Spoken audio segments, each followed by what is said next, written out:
हमारे पड़ोस में गुजरात में शराबबंदी है, फिर भी शराब आसानी से उनके हर गली मोहल्ले में मिलती है। और मजे की बात है, गुजरात में शराब के सेवन के लिए कानूनी परमिट मिल जाती है और सभी 77 होटलों को, रेस्टोरेंटों को शराब परोसने का लाइसेंस भी दिया जाता है। गुजरात के गिफ्ट सिटी में शराब सेवन की छूट दी जाती है। महोदय जी, ये कैसा प्रतिबंध है? दारू जहाँ वहाँ बिकती है, वहाँ परमिट मिलती है, फिर भी दारूबंदी है। आज ये शराब के रेवेन्यू का 25 से 30 हजार करोड़ का काला कारोबार फल फूल रहा है गुजरात में। इससे अच्छा कि गुजरात की नियंत्रित बिक्री का वैध कर राजस्व लिया जाए। कम से कम वो पैसा बस तंत्र की तिजोरी में जाने के बजाय सरकार की तिजोरी में आए। मोदी जी, केवल प्रतिबंध से ही पूरा काम नहीं चलेगा। हम सब जानते हैं कि ड्रग्स, हेरोइन, चरस, गांजा आज भी गली गली में मिले जाने की बात है। नशे के राजस्व से कमाने का ठान नहीं लिया है तो गुजरात सहित देश के बाकी राज्यों में जहां शराब पर पाबंदी लगाई है उसे पूरी तरह से हटा दिया जाए, जिससे शराब के काले कारोबार खत्म हो, सरकार को रेवेन्यू मिल सके। ऐसे भी जैसे सर 15 से थोड़ा ही है, खत्म कर रहा हूँ सर। मॉनसून में तो आपने एक भी बिल पर चर्चा नहीं की, कम से कम 30 सेकंड तो दे दीजिए, मैं खत्म करूँ। ये खास करेगा पटेल जी। माननीय अध्यक्ष महोदय जी, मैं धन्यवाद देता हूं कि मुझे health security and national security sales bill 2025 पर अपनी बात रखने का अवसर मिला। महोदय जी, आज अमेरिका, चीन, रूस जैसे सभी विकसित दृष्टि से मजबूत देशों ने अपनी राष्ट्रीय सुरक्षा रणनीति में हेल्थ सिक्योरिटी को सर्वोच्च प्राथमिकता दी है। इसलिए सरकार का ये कदम सैद्धांतिक रूप से स्वागत योग्य है। सरकार की मंशा पर कोई संदेह नहीं है, किंतु मंशा से ज्यादा जरूरी है सही नीति और प्रभावी इम्प्लीमेंटेशन। महोदय जी, भारत में हर साल तंबाकू एवं संबंधित उत्पादों से लगभग 13 से 14 लाख लोगों की अकाल मृत्यु हो रही है। WHO की रिपोर्ट की बताती है कि मुंह के कैंसर के 90% से अधिक मामले स्मोकलेस तंबाकू, गुटखा, पान मसाला, खैनी आदि से होते हैं। 2022 में ही स्मोकलेस तंबाकू से लगभग 80,000 से 85,000 मुंह के कैंसर के नए मामले सामने आए। तंबाकू केवल कैंसर ही नहीं, हृदय रोग, COPD, क्षय रोग और अनेक संक्रामक रोगों को भी बढ़ावा देता है। ये केवल व्यक्तिगत स्वास्थ्य का नहीं, भारतीय लोगों का एवं आर्थिक सुरक्षा का भी प्रश्न है। लेकिन महोदय जी, क्या केवल कीमत बढ़ा देने से यह महामारी रुकेगी?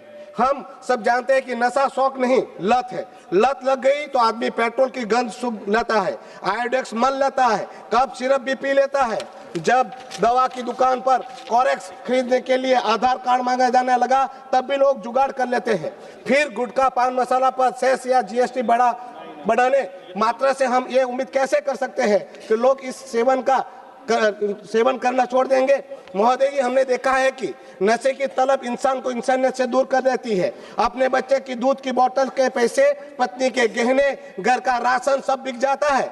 क्या हम इतने बोले हैं कि ये मान ले कि महंगा होने से नशा करने वाले लोग ऐसे नशे का सेवन करना छोड़ देंगे?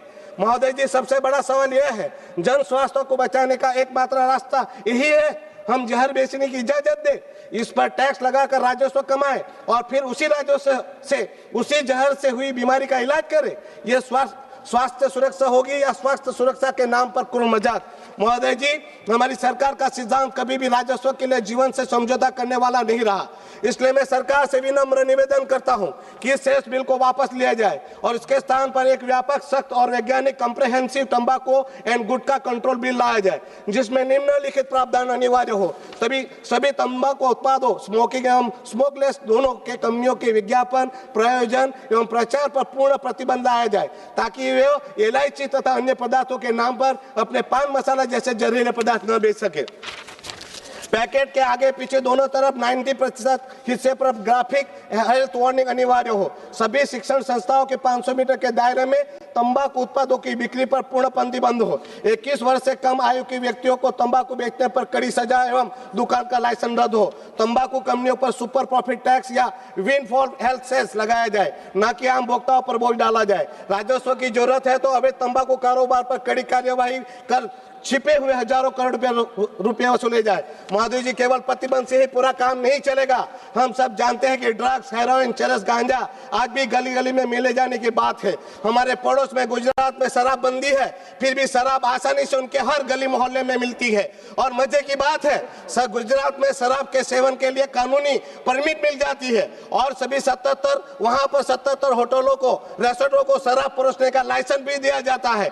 गुजरात के गिफ्ट सिटी में शराब सेवन की छूट दी जाती है।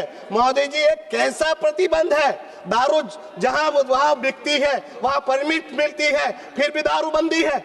आज ये शराब के रेवेन्यू का 25 से 30 हजार करोड़ का काला कारोबार फल फूल रहा है गुजरात में। इससे अच्छा कि गुजरात की नियंत्रित बिक्री का वैध कर राजस्व लिया जाए। कम से कम वो पैसा बस तंत्र की तिजोरी में जाने के बजाय सरकार की तिजोरी में आए।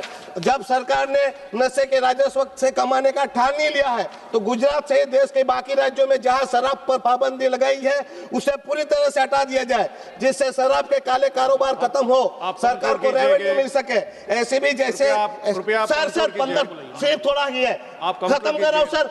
मानसून में तो आपने एक भी बिल पर चर्चा नहीं की, कम से कम 30 सेकंड तो दे दीजिए, मैं खत्म करूं। बोलिए। जिससे शराब के काले कारोबार को खत्म कर सरकार को रेवेन्यू मिल सके। ऐसा भी जब जहरीले नशीले पदार्थ पर संपूर्ण प्रतिबंध नहीं है, तो शराब पर क्यों है? हम जब विकसित राष्ट्र की बात कर रहे हैं, तो हमें विकसित राष्ट्र की तरह सोचना भी होगा। महोदय जी, इसलिए मेरा मानना है कि केवल प्रतिबंध से नहीं कुछ होगा। प्रतिबंध कभी कभी भ्रष्टाचार का बड़ा दरवाजा खोलता है और काले कारोबारों का, काले धन का साम्राज्य खड़ा कर। हनुमान बेनीवाल जी।